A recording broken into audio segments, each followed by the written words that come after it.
کارش نمیشه کرد. اینم از این.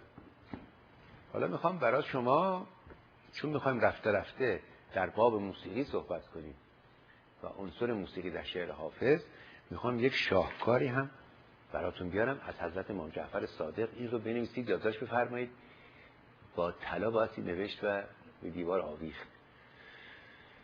اگر تعجب میکنید که چرا ما چایکوفسکی نداریم، وگنر رو نمیدونم بتهوفن نداریم، ملاحظه فرمایید امام جعفر چی گفته است. این کتاب در قم چاپ کردن ها، این دانشمندان فیضیه هستن. امام صادق علیه السلام فرمودند اگر در منزل شخصی 40 روز آلات موسیقی بنوازند و مردان دیگر به اون منزل وارد بشوند، شیطانی به نام قفندر بر روی بدن صاحب منزل چنان می نشیند که هر عضوی روی عضو مثل خود قرار می گیرد. حالا اگه که متوجه نشدید بنده توضیح میدم بچه‌های ایران بفهمن. یعنی بنده به محضی که تار رو دست بگیرم یا ویولون، قفندر از پنجره میاد، میفته روی من، دماغش رو دماغ من، لبش به لب من، خلاصه چشمش به چشم، هر عضوی به عضو مشابهش، و از اینجا شروع میکنه غیرت رو مکیدن. یعنی دانشمند، این امام جعفر صادق دانشمند، بزرگترین دانشمند بود آقا. این حرفاشه. حالا کبوتر پر در نبردن قسمتتون عکسش رو. چنان این قفندر از پنجره هم یا تو بر روی بدن صاحب منزل چنان می نشیند که هر عضوی روی عضو مثل خود قرار می گیرد. بله. و نفسی بر بدن صاحب منزل می دمد که دیگر غیرت از او سلب می شود، به طوری که اگر به ناموسش هم تجاوز نمایند غیرتش به جوشش و حرکت در نمی آید و اهمیت نمی دهد. حضرت امام جعفر صادق. حالا حضرت امام رضا همینه.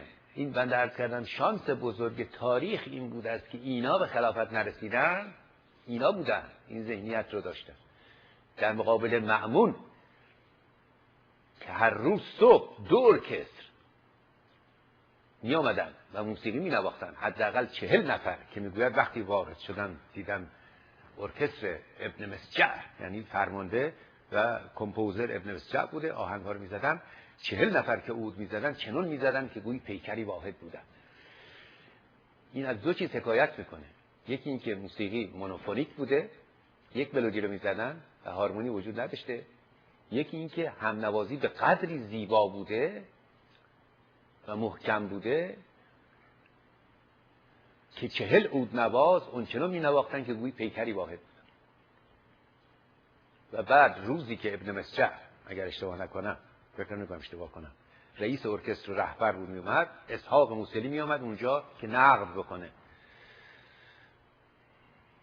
یا ابراهیم پدرش.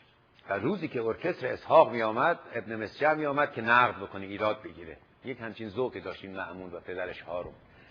اینا بودن موسیقی رو برکشیدن. امام رضا اگر میآمد چه میکرد؟ میگفت قفندر میاد، پدر بزرگم گفته قفندر میاد و بی‌ناموس میکنه ما رو، بشکنین این سازا رو اونجا تشکیلات. اینا ولی فقیه بودن دیگه. اینا رو باید بشناسیم کی بودن. ببینیم این داستانی که دست ما دادن چی بوده.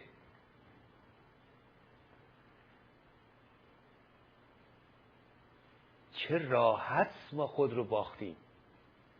این آدماشون بود، اینم ذهنیتشون بود، اینم حرفاشون. گفت اسحاق موسلی روزی که ابن مسجع مینواخت، ارکسترش مینواخت، گفت نگه داریم. گفت